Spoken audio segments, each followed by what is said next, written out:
반감기 지나면 오른다. 기관이 들어왔으니 가격은 오른다. 틀렸습니다. ETF 시대의 비트코인은 당신이 알던 비트코인이 아닙니다. 지난 영상을 통해 비트코인 폭락의 진짜 원인을 진단했는데 오늘은 비트코인 진짜 이야기 시리즈 두 번째로 가장 근본적인 질문을 다룹니다. 결론부터 말씀드리겠습니다. 2024년 이전의 비트코인과 2026년 현재의 비트코인은 이름만 갖고 움직이는 메커니즘이 완전히 다릅니다. 예전에 통하던 분석 방법, 예전에 믿었던 서사가 더 이상 작동하지 않을 수 있습니다. 이 변화를 이해하지 못하면 아무리 좋은 체크리스트가 있어도 시장을 읽을 수 없습니다. 지금부터 무엇이 어떻게 바뀌었는지 하나씩 풀어드리겠습니다. 첫 번째, 가격을 움직이는 주체가 바뀌었습니다. 예전 비트코인 시장은 개인 투자자들이 주인공이었습니다. 2017년 불장도, 2021년 불장도 커뮤니티 열기와 개인들의 매수세가 가격을 끌어올렸습니다. 반감기 이후 공급이 줄면서 가격이 오르고 개인 투자자들이 몰려들면서 버블이 형성되고 과열 후 폭락하는 4년 주기가 반복됐습니다. 지금은 다릅니다. 미국 비트코인 현물 ETF들이 보유한 비트코인은 전체 존재량의 약 6%입니다. 2026년 전망 보고서에 따르면 ETF를 통한 1일 거래량은 비트코인 1일 채굴량의 12배에 달합니다. 채굴자가 하루에 만들어내는 비트코인보다 ETF를 통해 사고 팔리는 비트코인이 12배 많다는 뜻입니다. 이게 무슨 의미냐면 비트코인 가격의 한계 결정자가 채굴자에서 기관 투자자로 넘어갔다는 뜻입니다. 예전에는 반감기로 공급이 줄면 가격이 올랐습니다. 지금은 ETF 자금이 들어오면 오르고 빠지면 떨어집니다. 공급 측 이벤트보다 수요 측 자금 흐름이 가격을 지배하게 된 겁니다. 그래서 많은 분석가들이 4년 주기는 죽었다고 말하고 있습니다. 여러 리서치 기관이 동일한 진단을 내리고 있습니다. 반감기 이벤트의 영향력은 매번 절반으로 줄어드는 반면 기관 자금 흐름의 영향력은 기하급수적으로 커지고 있기 때문입니다. 두 번째, ETF라는 파이프가 양방향으로 작동합니다. ETF가 도입됐을 때 시장은 환호했습니다. 기관 돈이 들어오는 수문이 열렸다고요? 맞습니다. 수문이 열렸습니다. 그런데 수문은 한 방향으로만 열리지 않습니다. ETF의 작동 방식을 정확히 이해해야 합니다. 투자자가 IBIT를 사면 AP라 불리는 공인중개인이 그만큼의 비트코인을 시장에서 매수합니다. 이건 가격 상승 압력입니다. 반대로 투자자가 IBIT를 환매하면 AP가 비트코인을 시장에 매도합니다. 가격 하락 압력입니다. 여기에 재량이나 판단 같은 건 없습니다. 순전히 기계적인 프로세스입니다. 이게 왜 중요하냐면 예전에는 비트코인을 팔려면 거래소에 로그인하고 지갑에서 옮기고 주문을 넣어야 했습니다. 과정이 번거로우니 공포에 질려도 웬만하면 버텼습니다. 지금은 주식 계좌에서 클릭 한 번이면 끝입니다. 매도의 마찰이 거의 사라진 겁니다. 이번 폭락에서 정확히 이 메커니즘이 작동했습니다. 2월 2일 IBIT에서 하루에 5억 2,800만 달러가 빠졌습니다. AP가 그만큼의 비트코인을 시장에 매도해야 했습니다. 그 매도가 가격을 누르고 가격이 떨어지니 더 많은 환매가 나오고 환매가 나오니 더 많은 매도가 발생하는 피드백 루프가 형성됐습니다. 이전 영상에서 말씀드렸듯이 이건 블랙록이 의도적으로 판 게 아닙니다. ETF 투자자들이 환매한 것이고 AP가 기계적으로 처리한 겁니다. 하지만 의도가 없다고 해서 위력이 없는 건 아닙니다. 오히려 기계적이기 때문에 멈출 수 없다는 게 더 무서운 점입니다. 세 번째, 기관들은 비트코인을 믿어서 산 게 아닙니다. 이 부분이 가장 중요합니다.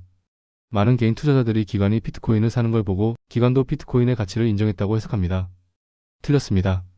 대부분의 기관 자금은 비트코인의 장기적 가치를 믿고 들어온 게 아니라 단기 차익 거래 기회 때문에 들어왔습니다.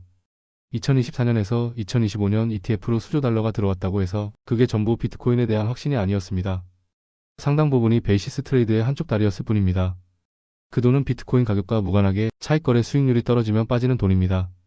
코인세어 추산에 따르면 헤지펀드의 비트코인 ETF 노출이 비트코인 기준으로 약 3분의 1 감소했습니다. 수십억 달러의 구조적 수요가 그냥 사라진 겁니다. 비트코인이 나빠서가 아니라 산수가 안 맞아서 떠난 겁니다. 네 번째, 디지털 금이라는 서사가 현실에서 부정당했습니다. 비트코인을 사는 가장 명목 중 하나가 디지털 금이라는 것이었습니다. 인플레이션 해지, 위기 때 안전자산, 정부의 화폐 남발에 대한 보험. 이 서사가 2026년 들어 현실의 데이터와 정면으로 충돌하고 있습니다. 2026년 1월 말 지정학적 긴장이 고조되면서 금값은 온수당 5,000달러까지 치솟았습니다. 전형적인 안전자산 반응입니다. 같은 시기 비트코인은 15% 폭락했습니다. 금이 오를 때 비트코인도 올라야 디지털 금이라는 서사가 성립합니다. 반대로 움직였습니다. 비트코인과 금의 상관계수가 마이너스 0.27까지 떨어졌다는 분석이 나옵니다. 금이 오르면 비트코인이 떨어지는 역상관입니다. 반면 비트코인과 나스닥의 상관계수는 0.68까지 올라갔습니다. 비트코인은 금이 아니라 기술주처럼 움직이고 있습니다. 이건 비트코인이 나쁜 자산이라는 뜻이 아닙니다. 비트코인의 정체성이 아직 확립되지 않았다는 뜻입니다. 안전자산인지 위험자산인지 인플레이션 해지인지 기술주 대응인지 시장 자체가 합의하지 못하고 있습니다. 그리고 정체성이 불분명한 자산은 위기 때 가장 먼저 팔립니다. 뭔지 모르겠으니까 일단 정리하는 겁니다. 다섯 번째, 변동성마저 독립적이지 않게 됐습니다. 예전에는 비트코인의 변동성이 전통시장과 무관하게 움직였습니다. 비트코인만의 리듬이 있었습니다. 2020년의 비트코인 변동성과 VIX 주식시장 변동성 지수의 상관계수는 0.2에 불과했습니다.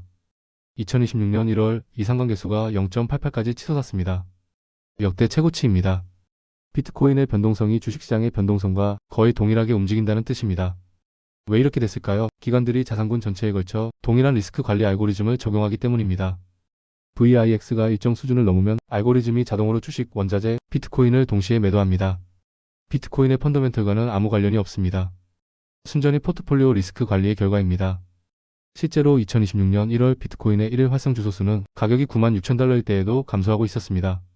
라이트닝 네트워크 사용량은 전년 대비 266% 증가했습니다. 사용은 늘었는데 가격은 떨어졌습니다. 이건 가격이 펀더멘털이 아니라 기관의 포지셔닝과 상관관계 모델에 의해 결정된다는 증거입니다. 여섯 번째, 그래서 이 시장을 어떻게 읽어야 합니까? 지금까지 말씀드린 변화를 종합하면 이제 비트코인 시장을 읽으려면 예전과 다른 것들을 봐야 합니다. 예전에는 반감기 카운트다운, 채굴 난이도, 커뮤니티 심리가 중요했습니다. 지금은 ETF 자금 흐름, CME 선물 베이시스, 기관 포지셔닝 데이터, 그리고 거시 경제 변수를 봐야 합니다. 3편에서 알려드릴 사이트에서 ETF 자금 흐름을 보는 것이 첫 단계입니다. 거기서 한 발 더 나가면 ETF 유입이 진짜 매수인지 베이시스 트레이드의 한쪽 다리인지를 구분해야 합니다. CME 선물 미결제 약정이 ETF 유입과 함께 증가한다면 베이시스 트레이드일 가능성이 높습니다. 이 돈은 비트코인 가격 상승에 베팅한 돈이 아니기 때문에 수익률이 떨어지면 언제든 빠집니다. 반대로 ETF 유입이 늘면서 CME 미결제 약정이 늘지 않는다면 그건 진짜 방향성 매수일 가능성이 있습니다. 누군가가 비트코인 가격이 오른다에 베팅하고 있다는 뜻입니다. 정리하겠습니다. 비트코인 시장의 가격 결정 주체가 개인에서 기관으로 넘어갔습니다. 4년 반감기 주기보다 ETF 자금 흐름과 거시 경제가 가격을 지배합니다. ETF라는 파이프는 양방향입니다. 돈이 들어올 때 오르지만 나갈 때는 기계적으로 매도가 발생하며 매도의 마찰이 극도로 낮아져서 투매가 쉬워졌습니다. 기관 자금의 상당 부분은 비트코인을 믿어서 들어온 게 아니라 베이시스 트레이드 차익 거래 때문에 들어왔습니다. 수익률이 떨어지면 떠나는 돈입니다. 디지털 금이라는 서사는 데이터로 부정당하고 있습니다. 비트코인은 현재 금이 아니라 기술주처럼 움직입니다. 변동성마저 주식시장과 동조화되면서 비트코인의 독립적 가격 발견 능력이 약해졌습니다. 이 변화가 영구적인지 아니면 시장이 성숙해가는 과도기적 현상인지는 아직 모릅니다. 다만 확실한 것은 2017년이나 2021년의 경험칙으로 2026년 시장을 판단하면 안 된다는 겁니다. 유튜브에서 반감기 지나면 오른다. 기관이 들어왔으니 바닥이 단단하다는 말을 들으면 오늘 영상을 떠올려 주십시오. 기관이 들어온 건 맞지만 기관은 믿음으로 버티는 존재가 아닙니다. 산수가 안 맞으면 떠납니다. 그리고 떠날 때 ETF라는 파이프를 통해 기계적으로 매도가 쏟아집니다. 시장의 구조를 이해하면 공포에 휘둘리지 않고 기회를 판별할 수 있습니다. 구조를 모르면 누군가의 해석에 의존할 수밖에 없습니다. 다음 편에서는 감정에 휘둘리지 않고 판단할 수 있는 데이터를 무료로 누구나 볼 수 있는 사이트 3곳을 알려드리겠습니다. 영상을 계속 제작할 수 있도록 구독으로 격려해 주시길 부탁드립니다. 시청해 주셔서 감사합니다.